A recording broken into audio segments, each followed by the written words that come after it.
कमलनाथ की तरह हिंदुत्व की राह चले गहलोत बीजेपी के फायर ब्रांड नेता को कराया कांग्रेस में शामिल। पहले पढ़ाई फिर दीक्षा, अब राजनीति में जलवा। बीजेपी छोड़ कांग्रेस में आने वाली कौन है? साध्वी अनादि सरस्वती। अजमेर उत्तर से टिकट चाहती थी साध्वी, बीजेपी ने कर दिया अनसुना।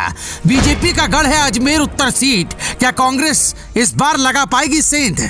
राजस्थान में विधानसभा चुनाव की तारीख जैसे जैसे नजदीक आ रही है, वैसे वैसे नेताओं के दल बदलने का सिलसिला भी बढ़ता जा रहा है।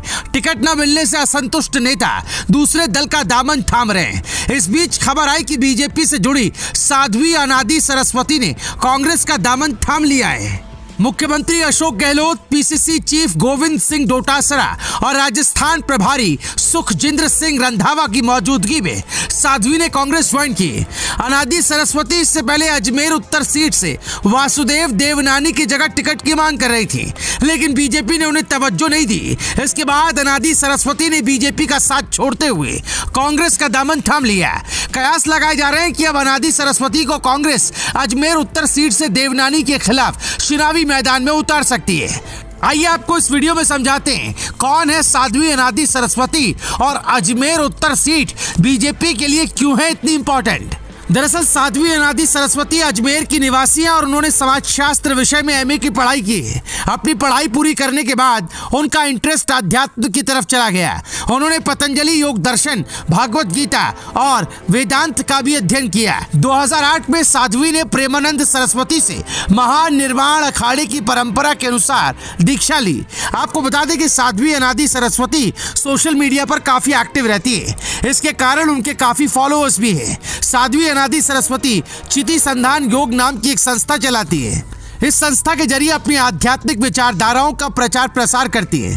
साध्वी अनादि सरस्वती ने खुद को अमर शहीद हेमू कालाणी का वंशज बताया। उन्होंने दावा किया कि प्रत्यक्ष को प्रमाण की आवश्यकता नहीं होती। उन्होंने कहा कि इसका प्रमाण हेमू कालाणी की वंशावली की पोथी में है, जो हरिद्वार में उपलब्ध है। दरअसल साध्वी ने बीजेपी के टिकट के लिए दावेदारी पेश करते हुए कहा कि उनकी पारिवारिक पृष्ठभूमि अजमेर के लिए आदर्श बनेगी और वो बिना भेदभाव के समाज सेवा करेगी। साध्वी अनादि सरस्वती ने बीते दिनों मीडिया में बातचीत करते हुए भी कहा था कि बीजेपी से अपने टिकट की दावेदारी जताते हुए उन्होंने साफ कह दिया था कि वो यूपी के सीएम योगी आदित्यनाथ की तर्ज पर समाज सेवा करना चाहती है। उन्होंने दावा किया कि हेमू कालाणी परिवार से हैं। आजादी के आंदोलन और राष्ट्र निर्माण में इस परिवार ने अपनी महत्वपूर्ण भूमिका निभाई है। इसको लेकर सोशल मीडिया पर उनकी कई फोटोज भी वायरल हैं। वो अपने फॉलोअर्स को प्रवचन देती है। साध्वी बतौर मोटिवेशनल स्पीकर के रूप में भी पहचान रखती है। पढ़ाई के बाद साध्वी अनादि सरस्वती का अध्यात्म की तरफ रुझान बढ़ा। अब साध्वी राजनीतिक जीवन में भी अपनी पारी की शुरुआत करना चाहती है। इसके लिए वो लगातार एक्टिव नजर आ रही हैं। साध्वी ने बताया कि बीजेपी से टिकट के लिए उन्होंने बीजेपी केंद्र के नेताओं के अलावा भाजपा के प्रदेश अध्यक्ष सीपी जोशी, स्वामी सुमित्रानंदन सरस्वती और अलवर सांसद बालक दास से भी संपर्क किया, लेकिन बात नहीं बनी। जिस अजमेर उत्तर विधानसभा सीट से साध्वी को टिकट नहीं मिला, वो सीट बीजेपी के लिए सियासी तौर पर कितनी इंपॉर्टेंट है, इसका अंदाजा आप इसी बात से लगा सकते हैं कि 2003 से ही बीजेपी इस सीट पर कब्जा जमाए बैठी है। 4 बार से हार का सामना कर रही कांग्रेस पूरी ताकत के साथ यहां लगी है और वापसी करना चाह रही है।